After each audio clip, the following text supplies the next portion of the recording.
ഖുറാനും സുന്നത്തും തെളിവും പ്രമാണവും എല്ലാം മുന്നിലുണ്ടായിരുന്നു.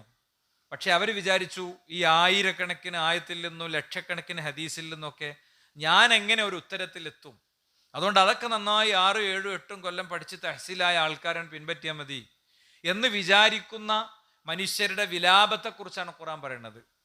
ഈ ആയത്തിൻ്റെ പരിഭാഷ വ്യത്യസ്തങ്ങളായ സംഘടനകളും സംവിധാനങ്ങളും ആശയധാരയിൽ നിൽക്കുന്നവരൊക്കെ ഉണ്ടാക്കിയ പരിഭാഷകൾ ഇവിടെ ഉണ്ട്. അതൊരു തവണ പോലും വായിച്ചിട്ടുണ്ടാവില്ല പലരും. ഇതേ ലൈനിൽ സഞ്ചരിക്കുന്ന പലരും അതൊരു തവണ പോലും പരിശോധിക്കാത്തവരായിരിക്കും. ഞാൻ സൂറത്തു അഹ്സാബ് നമ്പർ പറഞ്ഞത് എടുക്കാനും പരിശോധിക്കാനൊക്കെ വേണ്ടിയാണ്. സൂറത്തു അഹ്സാബിലെ 33-ാമത്തെ സൂറത്തിലെ 67, 68 വചനങ്ങളാണ്. വഖാലു, അവർ പറയും. പരലോകത്ത് കുറ്റവിചാരണയുടെ കൂട്ടിൽ നിന്ന് പരാജിതരായ ജനത പറയും, റബ്ബന ഇന്ന അതഅന സാദത്തന വ കുബ്റാഅന, ഞങ്ങൾ ഞങ്ങളുടെ നേതാക്കന്മാരെയും ഞങ്ങളിലെ പ്രധാനികളെയും ഒക്കെ ഞങ്ങൾ അനുസരിക്കുകയായിരുന്നു. ഫഅളല്ലൂന സബീല, അവരാണ് ഞങ്ങളെ വഴിതെറ്റിച്ചത്. അതുകൊണ്ട് റബ്ബന, പടച്ചോനെ, ആതിഹിം ളിഅഫൈനി മിനൽ അദാബ്, അവർക്ക് നീ ഇരട്ടി ശിക്ഷ കൊടുക്കണം. വലഅനുഹും ലഅനൻ കബീറ, അവരെ നീ ശക്തമായി ശപിക്കുകയും വേണം. ഞങ്ങൾക്കോ പോയി, ഞങ്ങൾക്കൊരിക്കലും ഇനി പുറത്തു കിട്ടാത്തതും തിരിച്ചു കിട്ടാത്തതുമായ കുറ്റങ്ങൾ ഞങ്ങൾ ചെയ്തു. സമയം കഴിഞ്ഞുപോയ പരീക്ഷകൾക്ക് സാധ്യതയില്ലാത്ത വിശ്വാസ കാര്യങ്ങൾ, അനുഷ്ഠാന കാര്യങ്ങൾ, മരണത്തോടുകൂടെ ആ അക്കൗണ്ട് ക്ലോസ് ചെയ്യാണ്, ആ വ്യക്തിയുടെ കാര്യങ്ങൾ ക്ലോസ് ചെയ്യാണ്. മരണത്തിന്റെ ഗറഗറ ശബ്ദം വരെ, ഹത്തയുഗർഗിർ എന്നാണ് റസൂൽ പഠിപ്പിച്ചത്. ഹത്തയുഗർഗിർ, അവന്റെ ഇവിടുന്ന് ഇങ്ങനെ ആ ഗറഗറത്തിന്റെ ശബ്ദം, മരണവക്രത്തിലെ വെപ്രാളത്തിന്റെ നേരത്തെ ശ്വാസം നിലക്കുന്ന നേരത്തെ ആ ശബ്ദം, അതുവരെ ഒരു വ്യക്തിയുടെ തോപ് സ്വീകരിക്കും. അത് വന്നു തുടങ്ങിയ പിന്നെ സ്വീകരിക്കൂല. ഹത്താ തത്ലഉ ശംസു മിൻ മഗ്രിബിഹ, സൂര്യൻ പടിഞ്ഞാറിൽ നിന്ന് ഉദിക്കുന്നതുവരെ, ജീവിച്ചിരിക്കുന്ന ആളുകൾക്ക് സൂര്യൻ പടിഞ്ഞാറിൽ നിന്ന് ഉദിക്കുന്നതുവരെ സ്വീകരിക്കും. രാവും പകലൊന്നുമില്ല വ്യത്യാസം. നട തുറക്കുന്ന സമയം, അടക്കുന്ന സമയം, അങ്ങനെ ഒന്നുമില്ല. തെറ്റ് പകൽ ചെയ്തവൻ്റെത് പിന്നെ സ്വീകരിക്കാൻ രാത്രിയിലും, രാത്രി ചെയ്തവൻ്റെത് സ്വീകരിക്കാൻ പകലിലും. യബ്സുതു യദഹു, അല്ലാഹു സുബ്ഹാനഹു വ തആല അവന്റെ ഇരുകരങ്ങളും നീട്ടി കാത്തിരിക്കുന്നു എന്നാണ്. അത്രയായിട്ടും സ്വീകരിക്കാത്ത മനുഷ്യർ അവസാനം പറയാണ്, അവരെ നീ ശപിക്കണം പടച്ചോനെ എന്ന്. മാത്രല്ല, രണ്ടാമത് ഈ പരിശോധനകൾ ഇല്ലാതെ പോകുന്നത്, അനുഷ്ഠിക്കപ്പെടുന്ന മതത്തിൽ ആചരിക്കപ്പെടുന്ന നിലപാടുകൾ, പിന്നെ കാര്യങ്ങളിൽ വിശ്വസിക്കപ്പെടുന്ന വിശ്വാസങ്ങളിൽ പലപ്പോഴും പരിശോധന ഇല്ലാതെ പോകുന്നത് വാപ്പിയും വാപ്പാന്റെ വാപ്പിയൊക്കെ അങ്ങനെ ആയിരുന്നല്ലോ എന്നുള്ള നിലക്കാണ്. ഖുറാൻ അതിനെയും അഭിസംബോധന ചെയ്തിട്ടുണ്ട്. സൂറത്ത് ബഖറയുടെ 170 ഖുറാൻ പറയാണ്, മക്കയിലെ അവിശ്വാസി സമൂഹത്തിലെ ഒരു വലിയ ശതമാനം ആളുകൾ പ്രവാചകനെ സ്വീകരിക്കാതിരുന്നത് എന്തുകൊണ്ടാണ്? വൈദാ ഖീല ലഹും ഇത്തബിഉ മാ അൻസലല്ലാഹ്, അല്ലാഹ് നിങ്ങൾക്ക് ഇറക്കിയതിനെ നിങ്ങൾ സ്വീകരിക്കൂ എന്ന് അവരോട് പറഞ്ഞാൽ, ഖാലു, അവർ പറയും, ബൽ നത്തബിഉ മാ അൽഫൈന അലൈഹി ആബാഅന, ഞങ്ങളുടെ പൂർവ്വപിതാക്കന്മാര് സ്വീകരിച്ചു പോന്ന മാർഗം മതി ഞങ്ങൾക്ക്. വലൗ കാന ആബാഉഹും ലാ യഖിലൂന ശൈഅൻ വലാ യഹ്തദൂൻ. എന്നിട്ട് ഖുറാൻ പറയാ, അവരെ പിതാക്കന്മാര് ഒന്നും ചിന്തിക്കാത്തവരും ബുദ്ധി പ്രയോഗിക്കാത്തവരാണെന്നുള്ളതൊന്നും അവർക്കൊരു വിഷയമല്ല. അവർക്കൊന്നും പഠിക്കാൻ നേരം കിട്ടിയിട്ടില്ല. അവർക്കൊന്നും ഇങ്ങനത്തെ ഉപദേശങ്ങൾക്ക് അവർ സാക്ഷികളായിട്ടില്ല. അവരിങ്ങനത്തെ ലേഖനങ്ങൾ വായിച്ചിട്ടില്ല. അവരിങ്ങനത്തെ പുസ്തകങ്ങൾ കേട്ടിട്ടില്ല. അവരിങ്ങനത്തെ പള്ളികളിൽ സാക്ഷിയായിട്ടില്ല എന്നതൊന്നും അവർ ചിന്തിക്കണേയില്ല. അവരെല്ലാറ്റിലുണ്ട് ഉത്തരവാദിത്തപ്പെടുത്തി രക്ഷപ്പെടാനാണ് അവരുടെ ശ്രമം. ഖുറാൻ പറയുന്നു തിൽക ഉമ്മത്തുൻ ഖദ് ഖലത് ലഹാ മാ കസബത്, അവർ കഴിഞ്ഞുപോയ ഒരു ജനതയാണ്. അവർ ചെയ്തത് അവർക്ക് കിട്ടും, നിങ്ങൾ ചെയ്തത് നിങ്ങൾക്കും കിട്ടും. ഒരാളും ഒരാളുടെ പാപഭാരവും ഏറ്റെടുക്കാൻ പോകുന്നില്ല എന്നും വിശുദ്ധ ഖുർആൻ ഭംഗിയായി മനുഷ്യന്റെ മുമ്പിൽ പറയാണ്. അവസാനം ഭൂമിയിൽ നിന്ന് മതരംഗത്തെ പഠനവും അന്വേഷണവും പൂർണ്ണമായും കൊട്ടിയടച്ച്, അത് നേതാക്കന്മാർ ചെയ്തോളും, അത് ഇമാമിയങ്ങൾ ചെയ്തോളും, അത് സംഘടന നോക്കിക്കോളും, അല്ലേ, അത് പിന്നെ ആ രീതിയിൽ പോയിക്കോളും, അയാൾ ഇത്രയും കാലം നമ്മളെ പഠിപ്പിച്ച ആളല്ലേ, ഇങ്ങനെയുള്ള കുറെ ന്യായങ്ങൾ പറഞ്ഞ് എല്ലാം കാക്കക്കാരണവന്മാരുടെ മാർഗത്തിലേക്ക് ചേർത്ത് കെട്ടി പറഞ്ഞവരുടെ ഒരു വാചകത്തെക്കുറിച്ച്, ഒരു വിലാപത്തെക്കുറിച്ച് ഖുർആൻ പറയാണ്. തകാദു തമയ്യസു മിനൽ ഗൈളി കുല്ലമാ ഉൽഖിയ ഫീഹാ ഫൗജുൻ, നരകത്തിലേക്ക് ഓരോ സംഘത്തെയും ഇങ്ങനെ തള്ളി വിടുമ്പോൾ സഅലഹും ഖസനതുഹാ, അതിൻ്റെ കാവൽക്കാരായ മലക്കുകൾ, മാലിക്കാണ് അതിൻ്റെ കാവൽക്കാരൻ, കൂടെ 19 മലക്കുകളുണ്ട്. ആ മലക്കുകൾ അവരോട് ചോദിക്കും, അലം യഅതികും നദീർ, നിങ്ങൾക്ക് മുന്നറിയിപ്പുകാർ വന്നിരുന്നില്ല മനുഷ്യരെ എന്നവരോട് ചോദിക്കും. അപ്പോഴോ അവരെന്താ പറയാ? അവിടെ വെച്ച് ഞങ്ങൾക്ക് മുന്നറിയിപ്പുകാർ വന്നിട്ടില്ല എന്ന് പറയില്ല. ഈ മുന്നറിയിപ്പുകാരെന്താണ്? ആധുനികനായ സലഫി പണ്ഡിതൻ ഷെയ്ഖ് സഅദി റഹിമഹുല്ല, അദ്ദേഹത്തിന്റെ തഫ്സീറിൽ ഇതിന് കൊടുത്ത വിശദീകരണം, നദീർ എന്ന് പറഞ്ഞ പ്രസംഗവും പ്രബോധനവും ക്ലാസും പ്രവാചകനും വേദഗ്രന്ഥവും ഒന്നും മാത്രമൊന്നുമല്ല. ഒരു വ്യക്തിയെ പരലോകവും ഖബറും നരകവും സ്വർഗവും ഓർമ്മപ്പെടുത്തുന്ന എന്തും നദീറാണ്. നിങ്ങളുടെ വീട്ടിന്റെ തൊട്ടടുത്ത വ്യക്തി മരിച്ചു എന്നറിഞ്ഞാൽ നിങ്ങൾക്കുള്ള ഇൻദാറാണ്. ഒരു ദിവസം ഈ വീട്ടുമുറ്റത്തും ഇതേപോലെ ജനം ഒരുമിച്ച് കൂടും. നിങ്ങളുടെ ഒരു സുഹൃത്തിന് രോഗമാണെന്നറിഞ്ഞാൽ ബയോപ്സി റിപ്പോർട്ട് വന്നു, ക്യാൻസറാണ്, അയാൾ ഫാറ്റ് ലിവർ ഇതിലെത്തിയിട്ടുണ്ട്, ഇതെന്തറിഞ്ഞാലും ആ വ്യക്തിയെ സംബന്ധിച്ചിടത്തോളം അത് ഇൻദാറാണ്. നൂറുകണക്കിന് മനുഷ്യർ ഒന്നിച്ചൊരു രാവിൽ അവസാനിച്ചൊരു നാടും ഒരു ഗ്രാമവും തന്നെ ഇല്ലാതാകുന്ന വാർത്തകൾ ഇൻദാറാണ്. നിങ്ങളുടെ നാട്ടിലെ റോട്ടിലൂടെ കുതിച്ചോടുന്ന ആംബുലൻസുകൾ, സൈറൺ മുഴക്കിയോടുന്ന ആംബുലൻസുകൾ പോലും നിങ്ങൾക്കുള്ള ഇൻദാറാണ്, മുന്നറിയിപ്പാണ്, ഓർമ്മപ്പെടുത്തലാണ്, റിമൈൻഡറാണ്. അല്ലെ? ഷെയ്ഖ് സഅദി ഹഫിള് റഹിമഹുല്ലാ പറഞ്ഞ് നമുക്ക് കാണാൻ പറ്റും. എന്നിട്ട് അവർ പറയാ, ഖാലു ബലാ ഖദ് ജാഅനാ നദീർ, ഞങ്ങൾക്ക് മുന്നറിയിപ്പുകാർ വന്നിരുന്നു. ഫകദ്ദബനാ, ഞങ്ങൾ അവരെ കളവാക്കി. വഖുൽനാ, ഞങ്ങൾ അവരോട് പറഞ്ഞു, മാ നസ്സലല്ലാഹു മിൻ ഷൈ, അള്ളാഹു നിങ്ങൾ മുഖാന്തിരം ഞങ്ങൾക്കൊന്നും ഇറക്കി തന്നിട്ടില്ല. നിങ്ങളടുത്ത് നിന്ന് പഠിക്കേണ്ട കാര്യമൊന്നും ഞങ്ങൾക്കില്ല, നിങ്ങളടുത്ത് നിന്ന് പഠിക്കേണ്ട കാര്യമൊന്നും ഞങ്ങൾക്കില്ല എന്നാണ് ഞങ്ങളടുത്ത് വന്ന മുന്നറിയിപ്പുകാരോട് ഞങ്ങൾ പറഞ്ഞത്. നിങ്ങളടുത്ത് നിന്ന് പഠിക്കേണ്ട കാര്യമൊന്നും ഞങ്ങൾക്കില്ല എന്ന് ഞങ്ങൾ പറഞ്ഞു. ഇന്നൻതും ഇല്ലാ ഫി ളലാലിൻ കബീർ, മാത്രല്ല നിങ്ങളൊക്കെ വഴിപഴച്ച ടീമാ, നിങ്ങളൊക്കെ വഴിപഴച്ച കക്ഷിയാണെന്ന് ഞങ്ങൾ അവരോട് പറഞ്ഞു എന്ന് നാളെ പരലോകത്ത് മലക്കുകൾ നരകത്തിലേക്ക് അവരെ തള്ളി വിടും മുമ്പ് ചോദിക്കുക, അല്ല മനുഷ്യന്മാരെ നിങ്ങൾക്കൊന്നും മുന്നറിയിപ്പുകാർ വന്നിട്ടില്ലേ? അത് മലക്കുകൾക്ക് സംശയം ഉണ്ടായിട്ടോ പടച്ചോനെ സംശയം ഉണ്ടായിട്ടൊന്നുമല്ല. പടച്ചോൻ നൽകുന്ന ഓരോ ശിക്ഷയും അത്രയും ബോധ്യപ്പെടുത്തിയാണ് പടച്ചോൻ കൊടുക്കുക. വിചാരണ അത്രയും ബോധ്യപ്പെടുത്തിയാണ് കൊടുക്കുക. അല്ലെ? അവര് ഖുർആൻ സൂറത്തു സുൽസിലയിൽ എന്താ പറഞ്ഞത്? ഇദാ സുൽസിലത്തിൽ അർളു സിൽസാലഹ ഫഅഖ്റജത്തിൽ അർളു അസ്ഖാലഹ വഖാലൽ ഇൻസാനു മാലഹ യൗമൈദിൻ തുഹദ്ദിസു അഖ്ബാറഹ. നിസ്കാരത്തിൽ അങ്ങനെ ഓതുണ്ടാവും നമ്മള്. അത് ശരിയാവിധം പഠിച്ചാൽ നെഞ്ചിങ്ങനെ പിടക്കും. അല്ലെ? യൗമൈദിൻ തുഹദ്ദിസു അഖ്ബാറഹ, ഭൂമി അന്ന് വാർത്ത വായിക്കും. ഭൂമി അന്ന് വാർത്ത വായിക്കും. എന്താ വാർത്ത വായിക്കുക? ഇയാൾ ഇന്ന സ്ഥലത്ത് ചെയ്താണ് ഈ തെറ്റ് ചെയ്തത്, എൻ്റെ ഇന്ന ഭൂമിയിലെ ഇന്ന ഇഞ്ചിലെ ഇന്ന വാർഡിലെ ഇന്ന പ്രദേശത്തെ ഇന്ന സ്ഥലത്ത് നിന്നാണ് ഈ തെറ്റ് ചെയ്തത്. കൈകാലുകൾ സംസാരിക്കും, അയാൾക്കൊന്നും പറയല്ല. പടച്ചോന്റെ വിചാരണ അത്ര കൃത്യമാണ്. ഓരോന്നും കാണിച്ചു കൊടുക്കും, എല്ലാം അവന്റെ മുമ്പിൽ സാക്ഷിയാക്കി കൊടുക്കും പടച്ചോൻ. എന്നിട്ട് ആ വിചാരണ നടക്കുന്നതാണ്. ആ സന്ദർഭത്തിൽ പറയാണ് എന്ത്? വഖാലു, അവർ പറയും, ലൗ കുന്നാ നസ്മഉ, നമ്മൾ കേട്ടിരുന്നെങ്കിൽ. കേൾക്കണ്ടെന്ന് തീരുമാനിച്ചാണ്. അങ്ങാടിയിൽ വാഴുന്നുണ്ടെങ്കിൽ അന്ന് നേരത്തെ കട പൂട്ടി പോകും. വല്ലതും പറയുമെന്ന് വിചാരിച്ച് അവനെ വഴിമാറി നടക്കും. അല്ലെ? അങ്ങനെ ഉള്ള മനുഷ്യന്മാരവിടെ വെച്ച് പറയാണ്, ലൗ കുന്നാ നസ്മഉ, നമ്മൾ കേട്ടിരുന്നെങ്കിൽ, ഔ നഅഖിൽ, അല്ലെങ്കിൽ നമ്മൾ ബുദ്ധി പ്രയോഗിച്ചിരുന്നെങ്കിൽ, മാ കുന്നാ ഫി അസ്ഹാബി സഈർ, നമ്മൾ ഒരിക്കലും ഈ അസ്ഹാബ് സഈറിൽ, നരകത്തിന്റെ ആളുകളിൽ പെടില്ലായിരുന്നു. സഈർ എന്നുള്ളത് നരകത്തിന്റെ പേരാണ്. ജ്വലിച്ചു കത്തുന്ന ഈ നരകത്തിന്റെ ഭാഗമായി നാം മാറില്ലായിരുന്നു. നരകം എന്നത് ഒരു വ്യക്തി മരിക്കുന്നതോടുകൂടെ അയാൾക്ക് വരികയാണ്. ഒരാൾ നരകത്തിൽ പോകേണ്ട ആളാണെങ്കിൽ നരകത്തിന്റെ കാഴ്ചകൾ കണ്ട അയാൾ അങ്ങനെ കിടക്കുകയാണ്. ഒരാൾ സ്വർഗത്തിൽ പോകേണ്ടതാണെങ്കിൽ സ്വർഗത്തിന്റെ കാഴ്ചകൾ കണ്ടങ്ങനെ കിടക്കുകയാണ്. ഒരു ചെറിയ നിമിഷത്തിൽ പോലും വിശ്വാസിക്ക്, ഒരു മനുഷ്യന് സംശയിക്കേണ്ടാത്ത വിധം പടച്ചോൻ ഇതൊക്കെ സ്ഥാപിച്ചിട്ടുണ്ട്. മുസ്ലിം കുടുംബത്തിൽ ജനിച്ചതുകൊണ്ടും ഇസ്ലാം കാര്യം 5 ഈമാൻ കാര്യം 6 പാട്ടുപാടി പഠിച്ചതുകൊണ്ടും ഒരാളും വിശ്വസിക്കേണ്ട ഔദാര്യമല്ല ഇസ്ലാം നരകത്തിന്റെ കാര്യത്തിലും സ്വർഗത്തിന്റെ കാര്യത്തിലും പഠിപ്പിക്കുന്നത്. വ്യത്യസ്ത തലത്തിലുള്ള ബുദ്ധിയും ശേഷിയുമുള്ള മനുഷ്യരെ ആ അർത്ഥത്തിൽ പഠിപ്പിച്ചിട്ടുണ്ട്. അല്ലെ? ചെടി മുളക്കുന്നത് കണ്ട് അത്ഭുതപ്പെടുന്ന കർഷകനോട്, ജീവിക്കുന്ന മനുഷ്യനോട് ആ നിലവാരത്തിൽ പറഞ്ഞിട്ടുണ്ട്. സയന്റിസ്റ്റിനോടും ഗവേഷകനോടും ആ നിലവാരത്തിൽ പറഞ്ഞിട്ടുണ്ട്.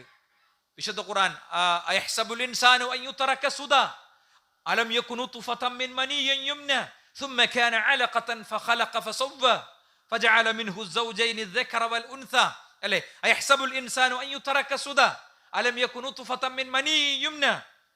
വിശുദ്ധ ഖുർആന്റെ ചോദ്യമാണ്, നിങ്ങൾ കേവലം ബീജബിന്ദുവായിരുന്നു. പിതാവിന്റെ ശരീരത്തിൽ നിന്ന് സ്രവിക്കപ്പെടുന്ന 20 മുതൽ 40 കോടി വരെയുള്ള ബീജബിന്ദുക്കളിൽ ഒന്ന് മാതാവിന്റെ അണ്ഡവുമായി കൂടിച്ചേർന്ന അണ്ഡവാഹിനിക്കുഴലിലെ ഇന്ദ്രിയ ബിന്ദുവായി അങ്ങനെ യാത്ര തുടർന്ന് ഗർഭപാത്രത്തിന്റെ 3 ഇരുട്ടറകൾ അതിജീവിച്ച് മനുഷ്യക്കുഞ്ഞായി നിന്നെ ജനിപ്പിച്ച റബ്ബിന്, ആ റബ്ബിന് അലൈസ ദാലിക ബിഖാദിരിൻ അയുഹിയൽ മൗത, മരിച്ചവരെ ജീവിപ്പിക്കൽ അസാധ്യമാണെന്ന ഖുർആന്റെ ചോദ്യം. അത്ര ഉണ്ടാക്കിയ റബ്ബിന് ഇതൊന്നും അസാധ്യമായ കാര്യമല്ല എന്നാണ് ഖുർആന്റെ പ്രയോഗം. അപ്പോ ആ പരലോകത്തെ മനുഷ്യരുടെ നിലവിളികളെ കുറിച്ചാണ് പ്രിയപ്പെട്ടവരെ യഥാർത്ഥത്തിൽ ഈ പറഞ്ഞതൊക്കെ. നോക്കൂ നിങ്ങൾ, ഇപ്പൊ ഞാനിവിടെ ഒരു ഉദാഹരണം കൊണ്ടുവരികയാണ്. നമ്മൾ എന്താ പറഞ്ഞത്? മനുഷ്യന്മാരങ്ങനെ നാട്ടു നടപ്പനുസരിച്ച്, കാക്കക്കാരണവന്മാരുടെ രീതി അനുസരിച്ച്, പിതാക്കന്മാരുടെ മാർഗം അനുസരിച്ച് അങ്ങനെ പോവുകയാണെന്ന് പറയുമ്പോൾ ചിലപ്പോൾ അത് നമ്മളുമായി ബന്ധപ്പെട്ടതാണോ എന്ന് നമുക്ക് പരിശോധിക്കാൻ അവസരം കിട്ടൂല, അല്ലേ? ചിലപ്പോൾ അവസരം കിട്ടൂല. ഇപ്പൊ നമ്മുടെ നാട്ടിൽ നമ്മൾ റജബ് മാസത്തേക്ക് കടന്നു.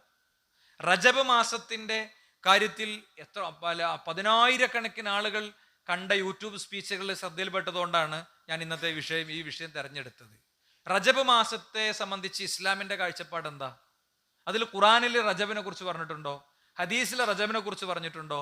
അതിലെ മഹത്വങ്ങളെ കുറിച്ച് പറഞ്ഞിട്ടുണ്ടോ എന്ന് പരിശോധിച്ചിട്ട് എത്ര ആളുകളാണ് നിലപാടെടുക്കല്? അവർ നിലപാടെടുക്കാതിരിക്കുമ്പോൾ എന്താ അവരുടെ ഉള്ളിലുള്ള ചിന്ത?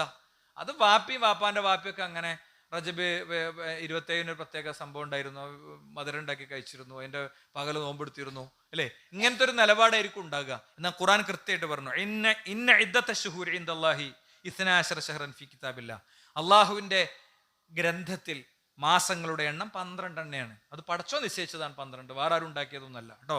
ഇനി മിൻഹ അർബഅത്തുൻ ഹുറും, അതിൽ 4 എണ്ണത്തിന് മഹത്വമുണ്ട്. ഏതാണ് ആ 4 എണ്ണം? അത് ഖുറാനിലില്ല. ആകാശഭൂമികളെ സൃഷ്ടിച്ചതു മുതൽ കാലം ഇങ്ങനെ കറങ്ങിക്കൊണ്ടിരിക്കുകയാണ്. അസനത്തു 12 ശഹ്റൻ, മാസം 12ആണ്. മിൻഹ അർബഅത്തുൻ ഹുറും, 4 എണ്ണത്തിന് മഹത്വമുണ്ട്. സലാസത്തുൻ മുതവാലിയാത്ത്, 3 എണ്ണം തുടർച്ചയായിട്ട് വരുന്നതാണ്. ദുൽഖഅദ, ദുൽഹിജ്ജ, മുഹറം ഒന്നിച്ചു വരും.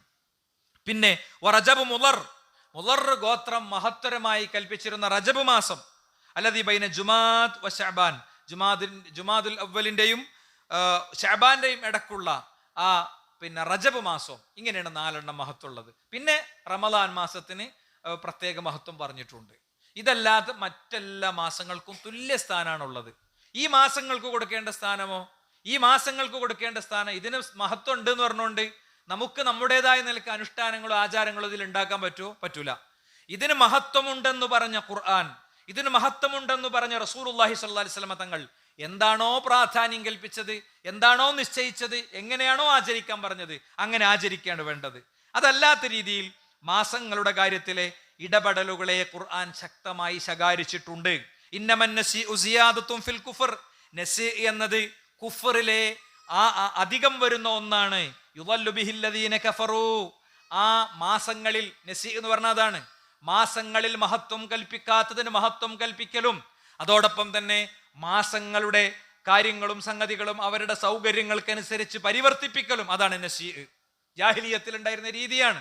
എന്താണ് ജാഹിലിയത്തിലെ രീതി? ഹജ്ജ് മാസം ചിലപ്പോ നല്ല ചൂടുള്ള കാലത്ത് വരും. അപ്പൊ അവരെന്ത് ചെയ്യും? ചൂടുള്ള കാലത്ത് ഹജ്ജ് അനുഷ്ഠിക്കുന്ന പ്രശ്നവും, ഹജ്ജ് അവർക്ക് കേവലം ഒരു അനുഷ്ഠാനം മാത്രമായിരുന്നില്ല, കച്ചവടം കൂടിയായിരുന്നു.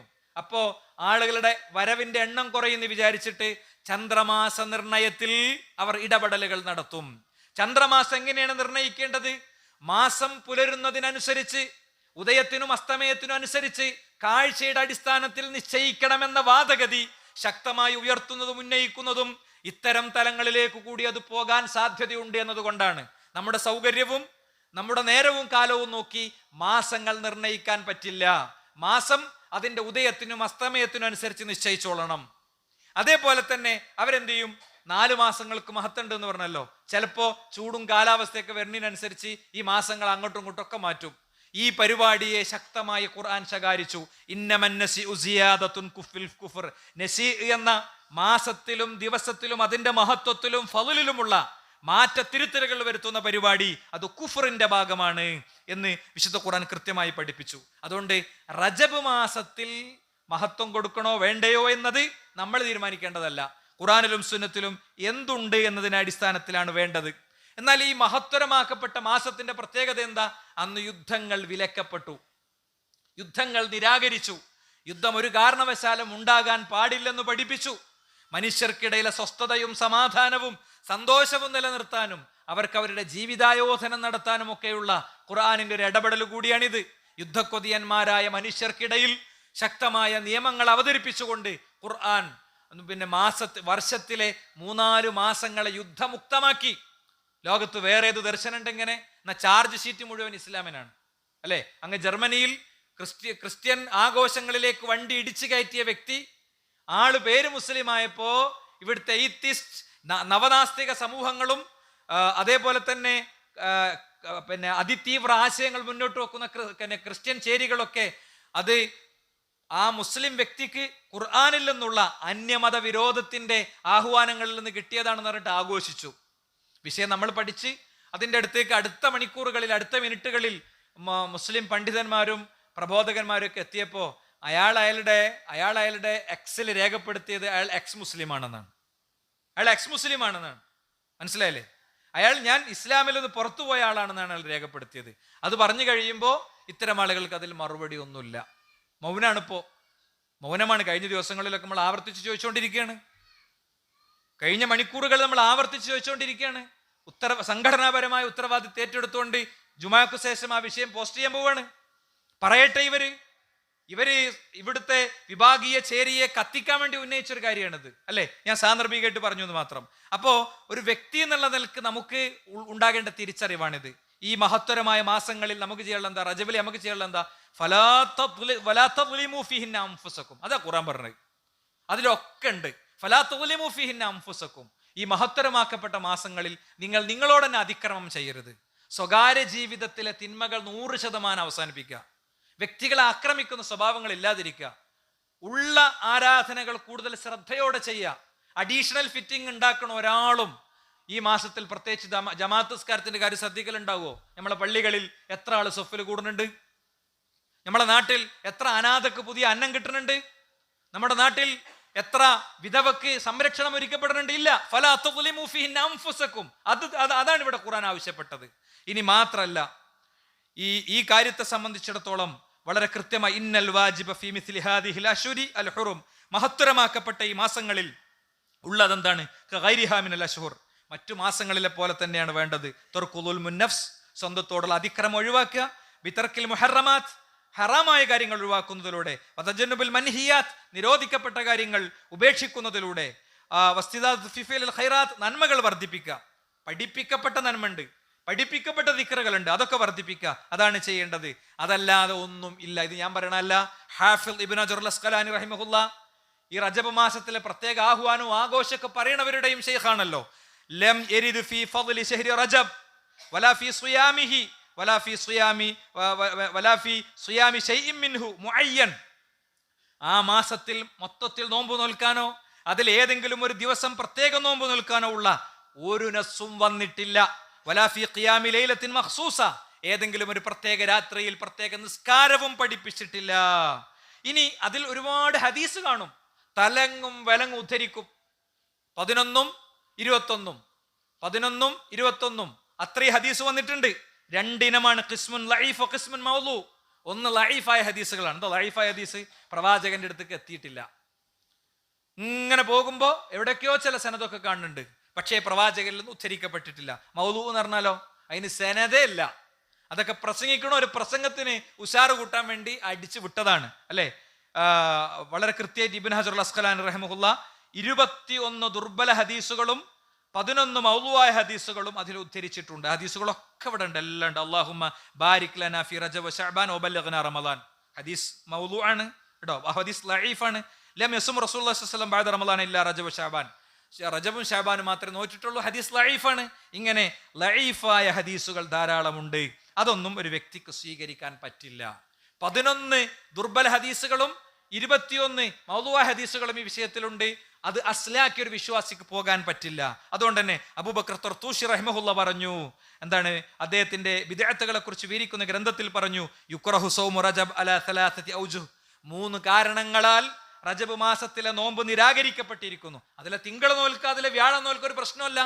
അത് നസ്സുൽ സ്ഥിരപ്പെട്ടതാണ്, അത് അനുഷ്ഠിക്കാനൊരു കുഴപ്പമില്ല. അല്ലാതെ റജബ് എന്നുള്ള നിലക്കുള്ള പ്രത്യേക നോമ്പുകൾ ഇല്ല. ഒന്നെന്താ? ഇദാ ഖസ്സഹുൽ മുസ്ലിമൂന ബിസ്സൗമി മിൻ കുല്ലി ആമിൻ ഹസ്ബ മാ യഫഅലുഹുൽ അവാം, സാധാരണ ഇപ്പൊ ജനങ്ങളൊക്കെ ചെയ്യണത് പോലെ ചെയ്യുകയാണെങ്കിൽ, എല്ലാ വർഷവും ഒരു മാസം ഫുള്ള് നോറ്റ് പോവുകയാണെങ്കിൽ അത് എന്താണ്, റമളാൻ മാസം പോലെ ഒരു നിർബന്ധകാരിയായിട്ട് പരിഗണിക്കണം. അങ്ങനെ പരിഗണിക്കാൻ പറ്റൂല. ഇനി അത് സുന്നത്തിൽ നിന്ന് സ്ഥിരപ്പെട്ടതാണോ? അങ്ങനെ സ്ഥിരപ്പെട്ടതിന് തെളിവില്ല. ഇനി മൂന്നാമത്തെ ഒരു തരം നോമ്പേതാ? പ്രത്യേകമായി ഇപ്പോൾ പിന്നെ എന്താണ് അറഫ നോമ്പ് പോലത്തെ നോമ്പുകളാ, ആ നിലക്കും തെളിവുകൾ സ്ഥിരപ്പെട്ടിട്ടില്ല എന്നാണ്. ഇബ്നുൽ ഖയ്യിം റഹിമഹുല്ലാഹ് പറഞ്ഞു, വകുല്ലു ഹദീസുൻ ഫീഹി ദിക്രി സൗമി റജബ് വസലാത്തി ബഅദ് ലയാൽ ഫീഹി ഫഹുവ കദിബ്. റമളാൻ മാസത്തിൽ റജബ് മാസത്തിലെ പ്രത്യേക നോമ്പിന്റെയും നിസ്കാരത്തിന്റെയും ഹദീസുകൾ മുഴുവൻ നുണയാണ്. ഇബ്നു തൈമിയ്യ റഹിമഹുല്ലാഹ് പറഞ്ഞു, അമ്മാ സ്വലാത്തുർ റഗായിബ് ഫല അസ്ല ലഹാ. ഈ മാസത്തിൽ സ്വലാത്തുർ റഗായിബ് എന്ന പേരിൽ നിസ്കാരം നടക്കുന്നുണ്ട്, അതിന് അടിത്തറയില്ല. ബൽഹിയ മുഹ്ദസത്തുൻ, അത് പുതുനിർമ്മിതിയാണ്. ഫലാ തുസ്തഹബ്ബു ലാ ജമാഅത്തൻ വലാ ഫുറാദ, ഒറ്റക്കോ ജമാഅത്തായിട്ടോ അത് പിന്നെ മുസ്തഹബ് പോലുമല്ല. വഖദ് സബത ഫീ സ്വഹീഹി മുസ്ലിം അന്ന നബി സല്ലല്ലാഹു അലൈഹി വസല്ലം, പ്രവാചകൻ സല്ലല്ലാഹു അലൈഹി വസല്ലം തങ്ങളിൽ നിന്ന് സ്ഥിരപ്പെട്ടു വന്നിട്ടുള്ള കാര്യം എന്താണ്? നഹ അൻ തുഖസ്സ ലൈലത്തുൽ ജുമുഅത്തി ബിഖിയാമിൻ ഔ യൗമുൽ ജുമുഅത്തി ബിസിയാമിൻ. വെള്ളിയാഴ്ച ദിവസം പ്രത്യേക നോമ്പ് നോൽക്കലോ അല്ലെങ്കിൽ വെള്ളിയാഴ്ചയുടെ രാത്രിയിൽ പ്രത്യേകം നിസ്കരിക്കലോ ഒക്കെ അത് തെറ്റാണെന്ന് തന്നെ പ്രവാചകൻ പ്രത്യേകം പഠിപ്പിച്ചിട്ടുണ്ട്. എന്നിട്ട് അദ്ദേഹം അതിൽ ഉദ്ധരിക്കപ്പെട്ട ഒരു വാചകം എടുത്തു കൊടുത്തിട്ട് പറയാണ്, ഫഹുവ കദിബുൻ മൗളൂഉൻ ബിത്തിഫാഖിൽ ഉലമാ, അത് നുണയാണ്, അത് കളവാണ്. പണ്ഡിതന്മാർ പിന്നെ ഏകോപിച്ച വിഷയം പറഞ്ഞിട്ടുണ്ട്. വലം യുദ്കർ അഹദും മിനസ് സലഫി വൽ അഇമ്മത്തി അസ്ലൻ, ഒരു പ്രാമാണികനായ മുൻഗാമിയും അത് ഉദ്ധരിച്ചിട്ടില്ല എന്ന് കൃത്യമായിട്ട് പറയാണ്. ഇമാം നവവിയെ കേൾക്കാം നമ്മൾ. ഇമാം നവവി അസ്വലാത്തുൽ മഅറൂഫ ബി സ്വലാത്തുർ റഗായിബ്, സ്വലാത്തുർ റഗായിബ് എന്ന പേരിൽ അറിയപ്പെടുന്ന ഒരു നമസ്കാരം, വഹി 12 റക്അ, അത് 12 റക്അത്താണ്. തുസല്ല ബൈനൽ മഗ്രിബി വൽ ഇശാ, മഗ്രിബിനും ഇശാഇനും ഇടയിലാണ് അത് നിസ്കരിക്കപ്പെടുന്നത്. ലൈലത അവ്വൽ ജുമുഅത്തിൻ ഫി റജബ്, റജബ് മാസത്തിലെ ആദ്യ ജുമുഅ ദിനത്തിലാണ് അത് നിർവഹിക്കുക. വസലാത്തു ലൈലത്തി നിസ്ഫി ശഅബാൻ, ശഅബാൻ മാസത്തിലെ അത് പകുതി എത്തുമ്പോൾ ഒരു നോമ്പ്, മിഅത്തു റക്അ, അത് പിന്നെ വസലാത്തു ലൈലത്തി നിസ്ഫി ശഅബാൻ, ശഅബാൻ മാസത്തിന്റെ പകുതി എത്തുമ്പോൾ ശഅബാൻ 15ന്റെ അന്നത്തെ ഒരു 100 റക്അത്ത് നിസ്കാരമുണ്ട്. വഹാതാനി സ്വലാത്താനി, ഈ 2 നിസ്കാരങ്ങളും ബിദ്അതാനി, രണ്ടും പുതുനിർമ്മിതിയാണ്. മുൻകറാനി, അത് രണ്ടും പിന്നെ നിരാകരിക്കപ്പെട്ടതാണ്. ഖബീഹത്താനി, മ്ലേച്ഛമായ കാര്യമാണ്. വലാ യുഗ്തറ ബിദിക്രിഹിമാ ഫീ കിതാബി ഖൂത്തുൽ ഖുലൂബ്, ഖൂത്തുൽ ഖുലൂബ് എന്ന കിതാബിൽ അത് ഉണ്ട് എന്നതുകൊണ്ടും, വഹിയ ഉലൂമുദ്ദീൻ, ഇഹാ ഉലൂമുദ്ദീനിൽ അത് ഉണ്ട് എന്നതുകൊണ്ടും, വലാ ബി ഹദീസിൽ മദ്കൂരി ഫീഹിമാ, അതിൽ ചില ഹദീസുകൾ വന്നിട്ടുണ്ട് എന്നതുകൊണ്ടും, ഫഇന്ന കുല്ല ദാലിക ബാത്തിൽ, ഒക്കെ ബാത്തിലാണ്. ഹിയായിൽ അതുണ്ടല്ലോ, മലയാള പരിഭാഷ വായിച്ചിട്ട് ആൾക്കാർ പറയും അതൊന്നും അസ്ലാക്കാൻ പറ്റുകയില്ല. വലാ യുഖ്തറ ബിബഅദി മൻ ഇസ്തബഹ അലൈഹി ഹുക്മുഹുമാ മിനൽ അഇമ്മത്തി ഫസന്നഫ വറഖാത്തുൻ ഫീ ഇസ്തിഹ്ബാബിഹിമാ ഫഇന്നഹു ഗാലിത്തുൻ ഫീ ദാലിക്. ചില കിതാബുകളിലൊക്കെ അത് കാണുന്നു. അങ്ങനെയുള്ള ചില കൺഫ്യൂഷനുകളിലേക്കും നമ്മൾ പോകേണ്ടതില്ല എന്ന് കൃത്യമായി അദ്ദേഹം ഈ വിഷയത്തെ വിശദീകരിച്ചത് കാണാൻ പറ്റും. അപ്പൊ ഈ നിസ്കാരങ്ങളൊക്കെ ഒരുപാട് റുക്കൂം സുജൂദും കിട്ടണമല്ലേ? എന്നിട്ട് എന്താ പറ്റൂല എന്ന് ഇമാം നവവി റഹിമഹുല്ലാഹ് പറഞ്ഞത്? ഇസ്ലാമിൽ ഒരു ആരാധന ഉണ്ടാകണമെങ്കിൽ, ഒരു ഇബാദത്ത് ഉണ്ടാകണമെങ്കിൽ അതിന് പ്രാമാണികമായ അടിത്തറ വേണം എന്നത് തന്നെയാണ് സുഹൃത്തുക്കളെ അതിന്റെ കാരണം. അതുകൊണ്ട് അത്തരം കാര്യങ്ങൾ ശ്രദ്ധിച്ചും സൂക്ഷിച്ചും ജീവിതത്തെ മുന്നോട്ട് കൊണ്ടുപോവുക. അല്ലാഹു അനുഗ്രഹിക്കുമാറാകട്ടെ.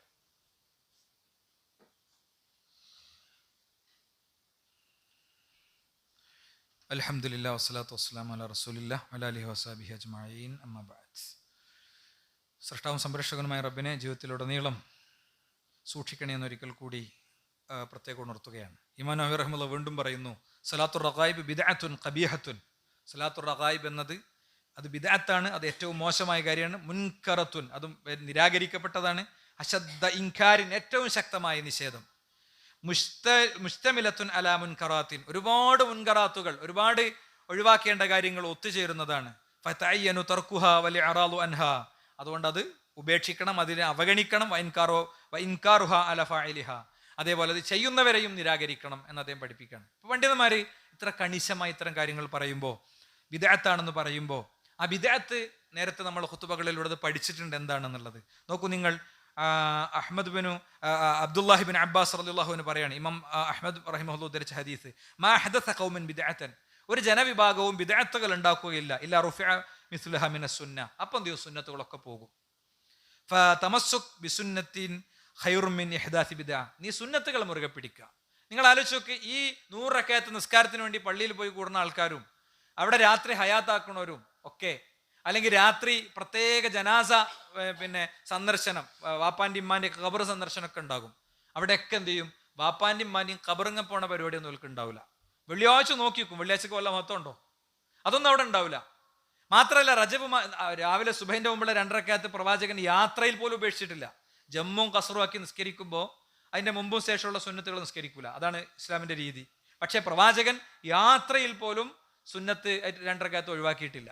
എന്തെല്ലാം കാര്യം ചെയ്യാണ്ട്, കുടുംബത്തിലും ബന്ധത്തിലൊക്കെ എത്ര ആളുകളെ കാര്യത്തിൽ ഇടപെടാണ്ട്, അവിടെ ഒന്നും ഉണ്ടാവില്ല.